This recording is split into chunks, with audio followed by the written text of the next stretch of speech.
Shalom Bapak, Ibu, Saudara-saudari kasih Tuhan. Kita jumpa kembali pada hari Kamis tanggal 25 Agustus 2022 dalam Renungan Harta Sepanjang Masa yang merupakan rangkaian khotbah dari hamba Tuhan almarhum Bapak Pendeta Dr. Yakub Nahwa MA yang memuat 365 inspirasi yang akan membantu kita dalam menemukan rahasia kehidupan dalam hari-hari yang kita jalani hingga saat ini. Untuk itu mari kita berdoa. Ya Bapa yang Maha Pengasih lagi Maha Penyayang, Bapalah yang telah melindungi kami di sepanjang malam, dan dengan pertolongan kuasa Roh Kudus membangunkan kami dengan tubuh yang segar dan nyaman, tidak kekurangan sesuatu apapun yang baik dari Tuhan.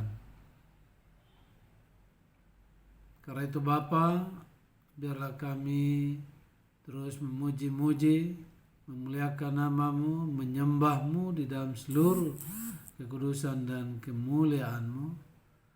Dan lebih daripada itu kami rindu untuk mendengarkan firman-Mu dan curahan hati Tuhan untuk kami pegang dan pedomaninya dalam seluruh rangkaian hidup dan kehidupan kami di sepanjang hari ini, bahkan di sepanjang hidup kami.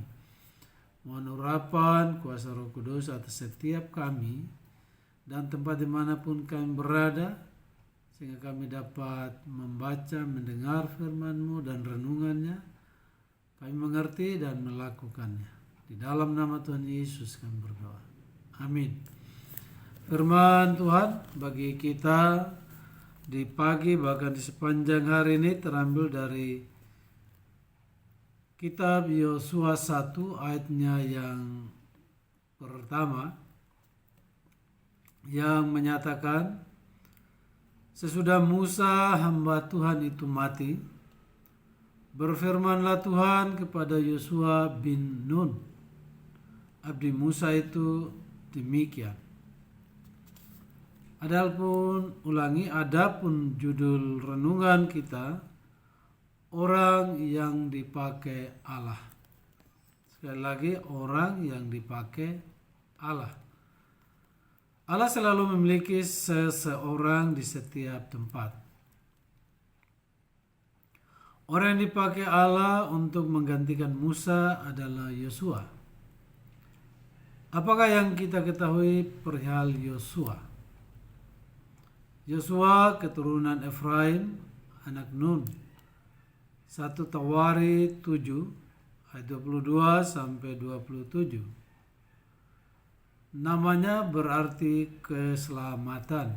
Saya ulangi lagi, Yosua artinya keselamatan.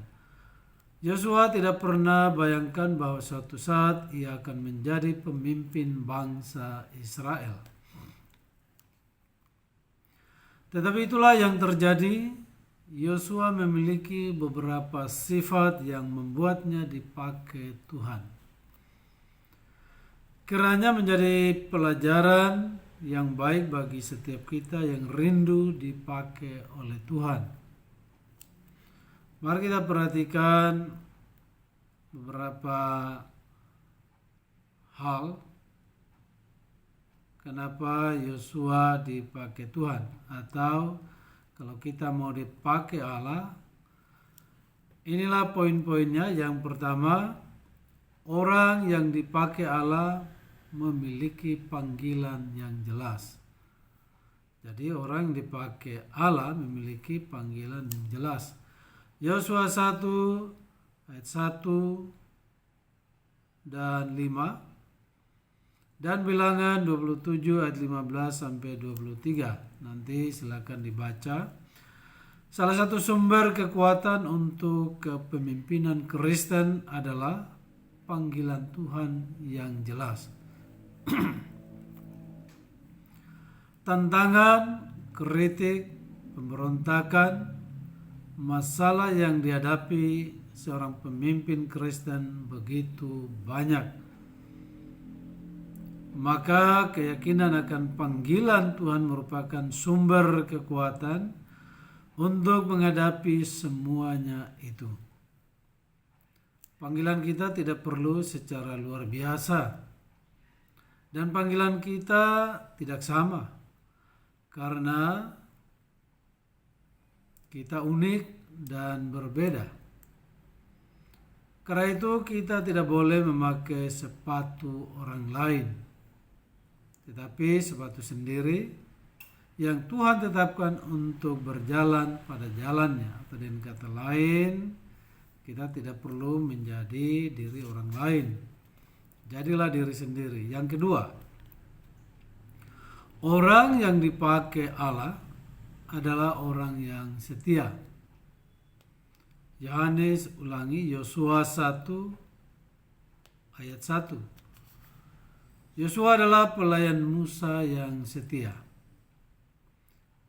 Yosefus, ahli sejarah, mengatakan bahwa Yosua hidup di Mesir 40 tahun dan menjadi hamba Musa di padang gurun 40 tahun. Ia menghadapi masa-masa yang sulit, mengalami kekurangan, melawan musuh, menghadapi laporan-laporan palsu dan berhadapan dengan raksasa-raksasa. Setelah 80 tahun pelayanan, Allah memilihnya menggantikan Musa. Mereka yang dipakai Tuhan adalah mereka yang setia. Kesetiaan adalah bagian dari tugas kita dan perlu diuji sehingga kita layak dipakai Tuhan. Kesetiaan adalah bagian karakter dari Tuhan Yesus Kristus. Filipi 2 ayat 8 sampai 11. Yang ketiga, orang yang dipakai Allah adalah orang yang penuh dengan firman Allah. Yosua 1 ayat 8. Allah berfirman kepada Yosua, janganlah engkau lupa memperkatakan kitab Taurat ini, tetapi renungkanlah itu siang dan malam, supaya engkau bertindak hati-hati sesuai dengan segala yang tertulis di dalamnya. Sebab dengan demikian perjalananmu akan berhasil dan engkau akan beruntung. Yosua 1 ayat 8. Membaca dan merenungkan firman Tuhan meyakinkan kita akan kuasa dan kehadiran Allah yang merupakan modal utama dalam melayani Tuhan. Bukan saja itu, tetapi firman Tuhan juga memberi akal budi dan pengertian yang sangat menolong dalam pelayanan.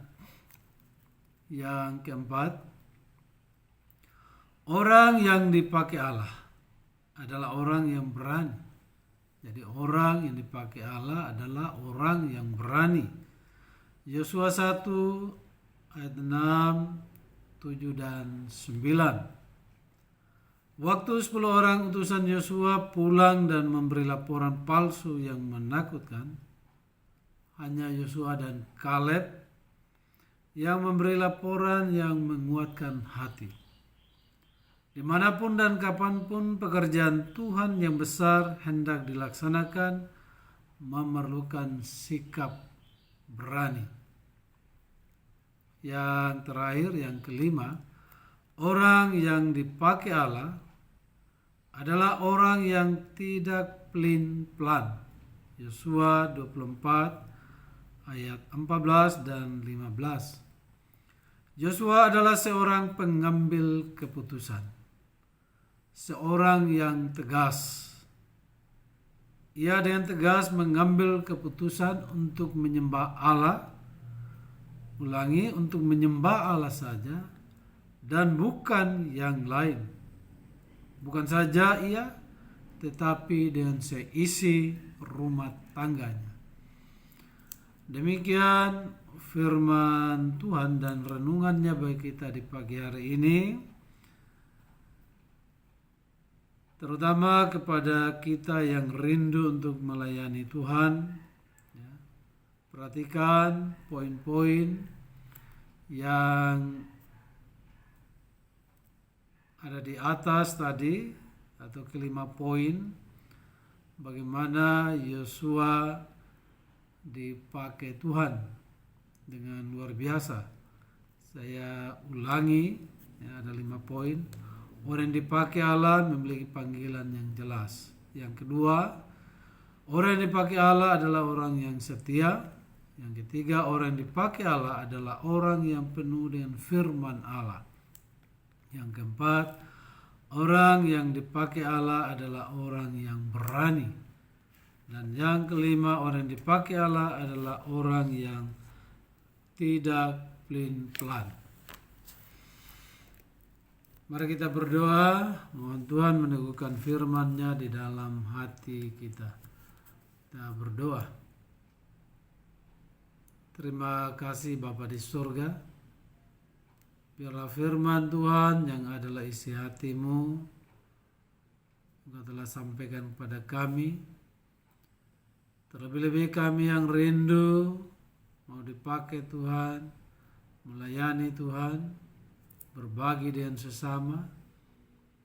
Biarlah kami tetap berpegang kepada 5 poin luar biasa yang ada pada hamba-Mu Yosua.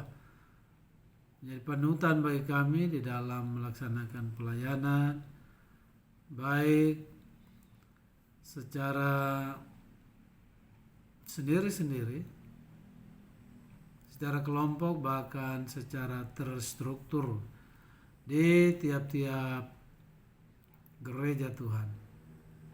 Agar siapapun yang rindu dipakai Tuhan, atau mereka yang terpilih untuk menjadi hamba-hamba Tuhan, baik itu pendeta muda, evangelis atau penginjil, majelis jemaat, baik penatua maupun diaken, agar mereka sungguh-sungguh memperhatikan kelima hal penting ini di dalam panggilan dan pelayanan. Terima kasih Bapa, biarlah firman-Mu tetap untuk selama-lamanya, sehingga kami dalam menjalani kehidupan ini tidak menyimpang ke kiri atau ke kanan, sebagaimana firman Tuhan, supaya kami hati-hati dalam bertindak,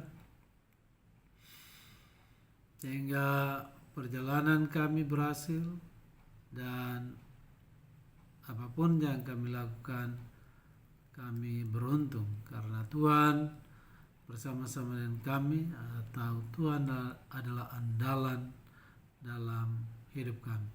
Dalam nama Tuhan Yesus kami berdoa. Amin.